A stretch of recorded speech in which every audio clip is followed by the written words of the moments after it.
Hi, good evening. Let's begin with Chapter 12. Scientists use the subconscious mind.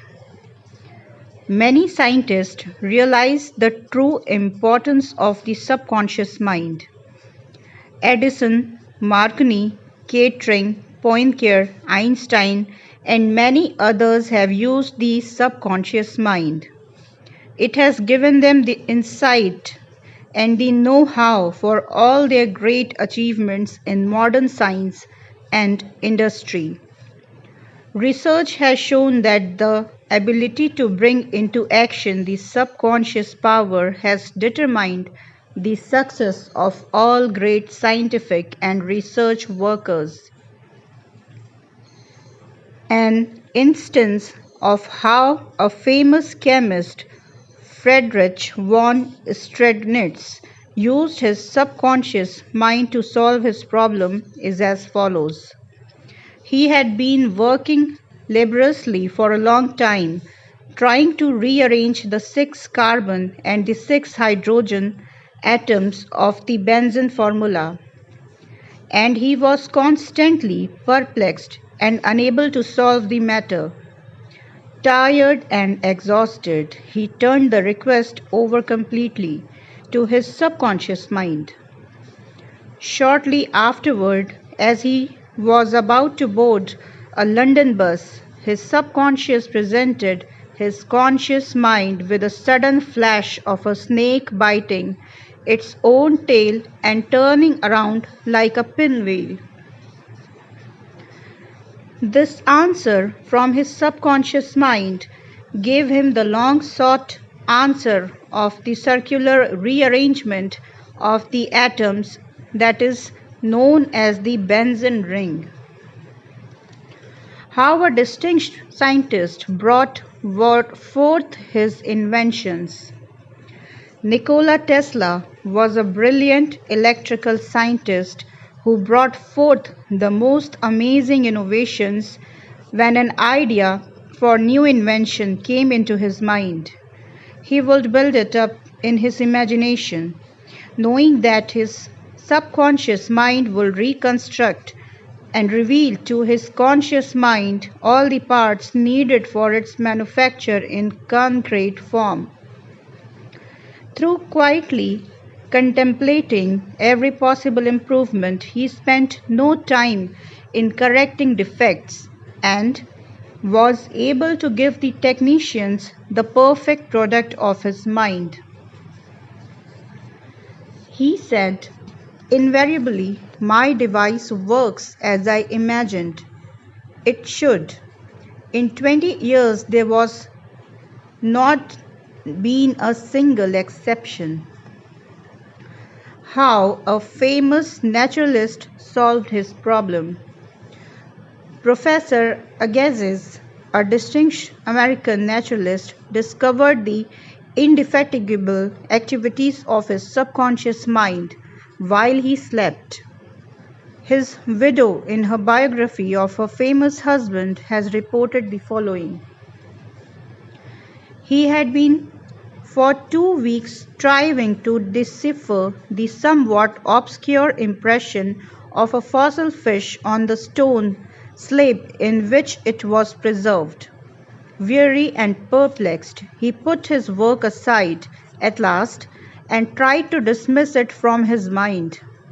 Shortly after, he walked one night persuaded that while asleep he had seen his fish with all the missing features perfectly restored. But when he tried to hold and make fast the image, it escaped him. Nevertheless, he went early to the Jardin des Plantes, thinking that on looking anew at the impression, he should see something which would put him on the track of his vision. In vain, the blurred record was as black as ever. The next night he saw the fish again, but with no more satisfactory result. When he awoke, it disappeared from his memory as before. Hoping that the same experience might be repeated on the third night, He placed a pencil and paper beside his bed before going to sleep. Accordingly, toward morning, the fish reappeared in his dream, confusedly at first, but at last with such distinctness that he had no longer any doubt as to its zoological characters. Still half dreaming in perfect darkness, he traced these characters on the sheet of paper at the bedside. In the morning, he was surprised to see in his nocturnal sketch features, which he thought it impossible the fossil itself should reveal.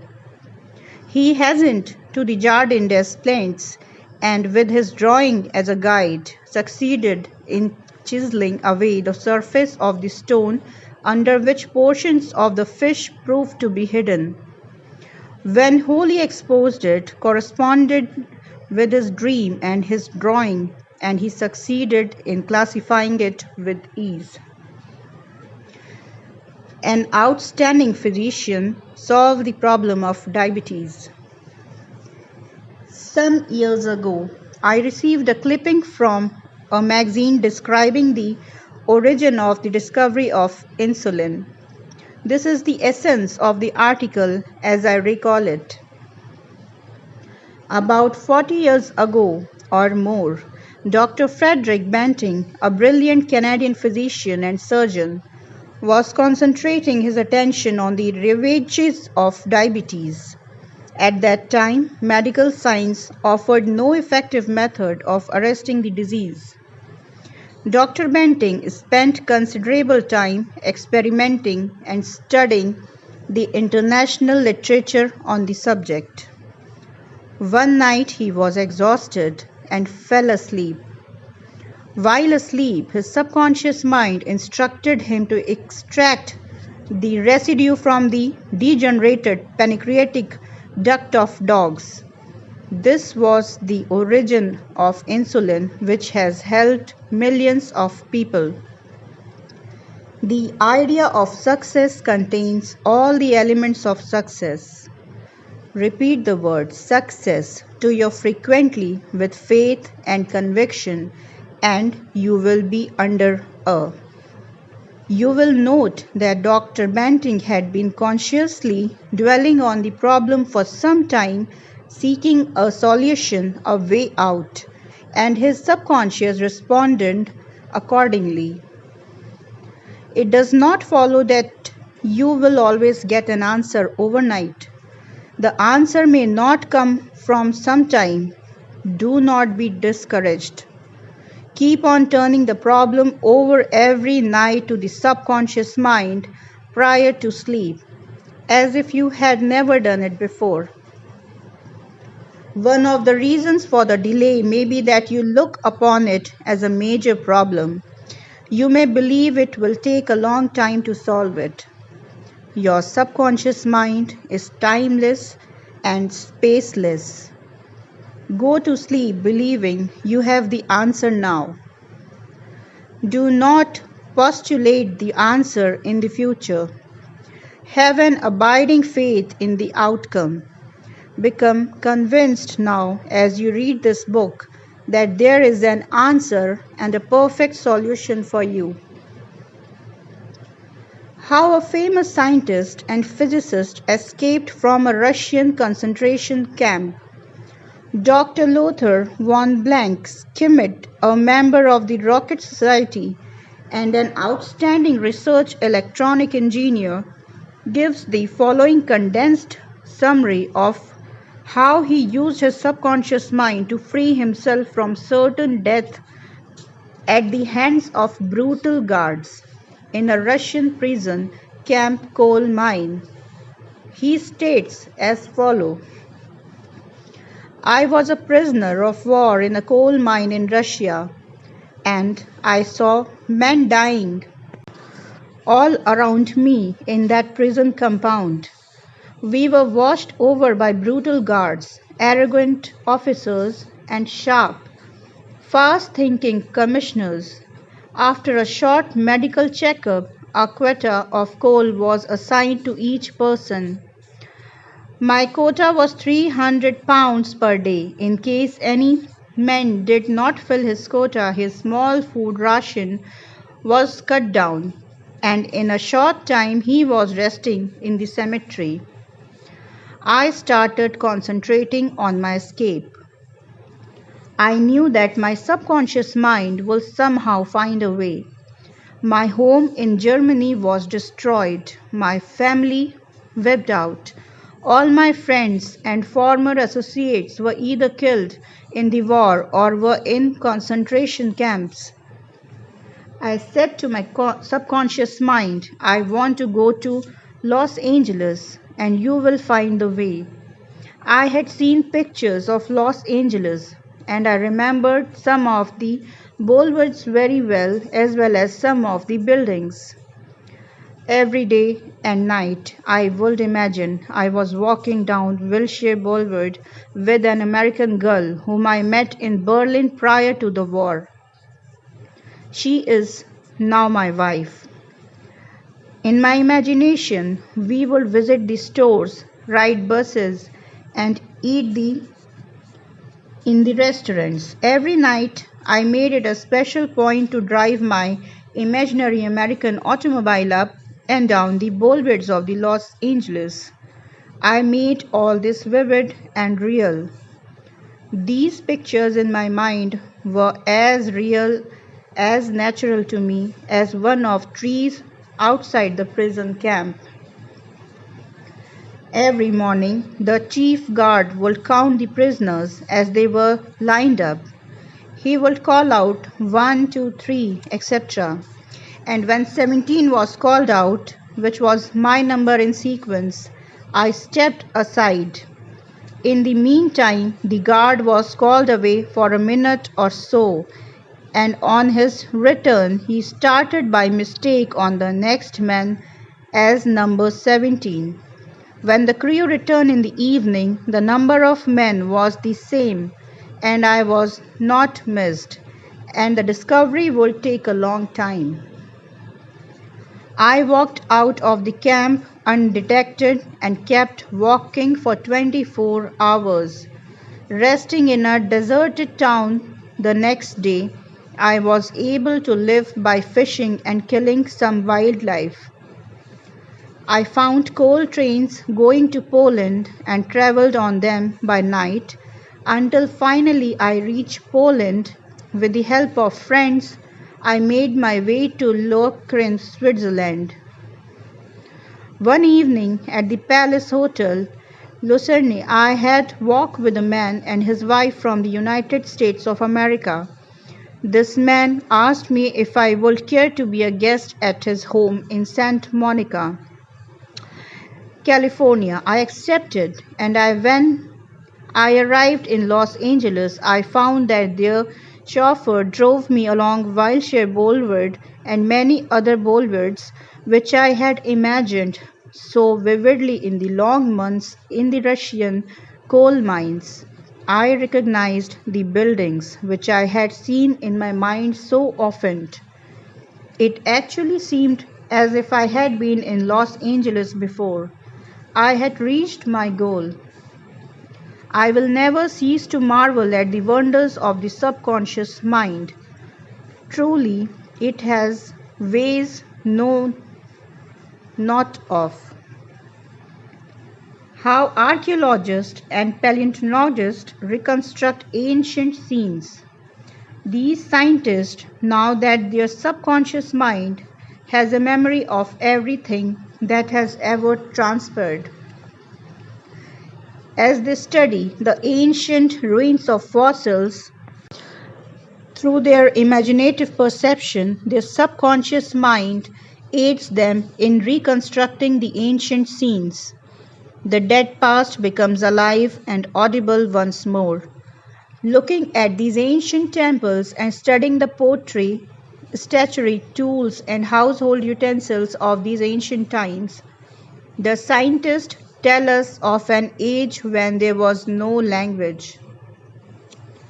Communication was done by grunts, groans, and signs.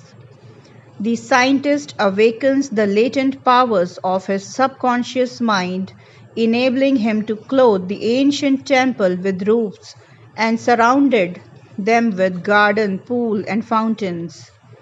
The fossil remains are clothed with eyes, sinews, and muscles, and they again walk and talk. The past becomes the living present, and we find that in mind there is no time or space.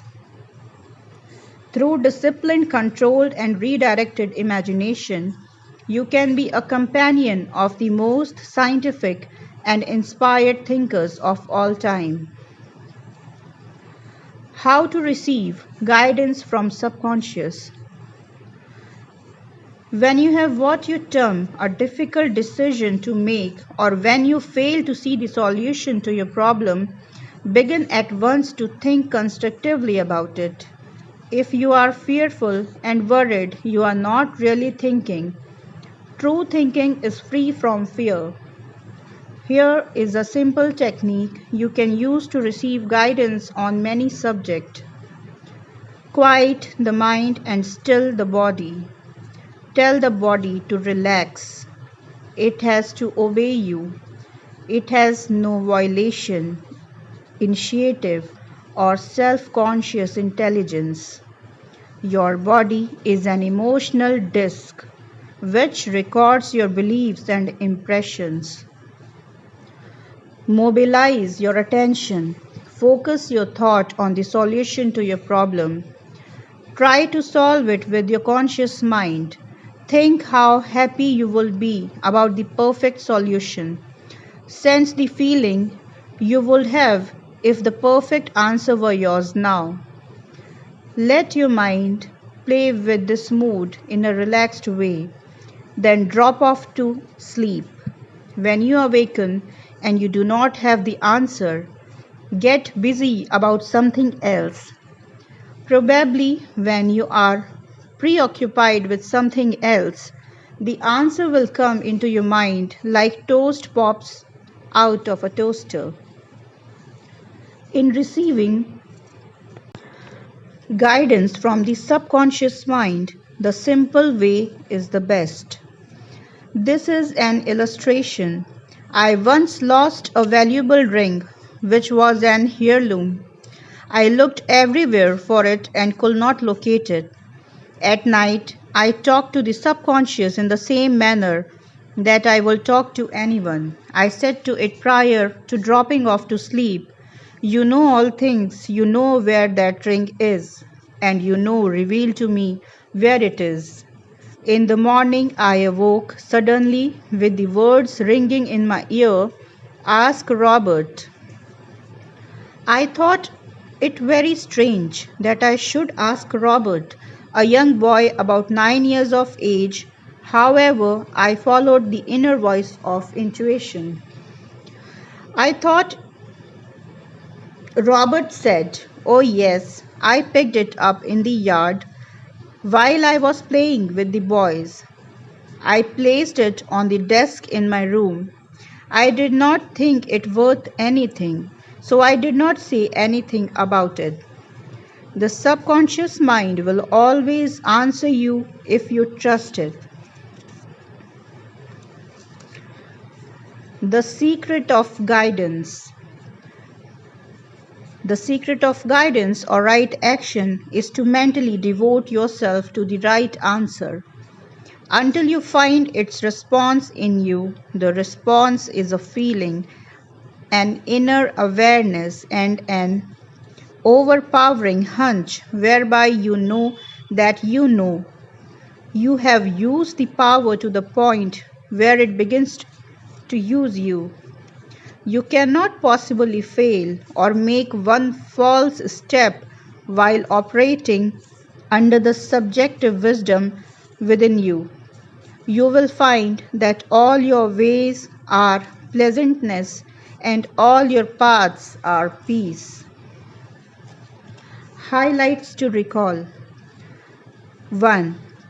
Remember that the subconscious mind has determined the success and wonderful achievements of all great scientific workers. 2. By giving your conscious attention and devotion to the solution of perplexing problem, your subconscious mind gathers all the necessary information and presents it full blown to the conscious mind. 3.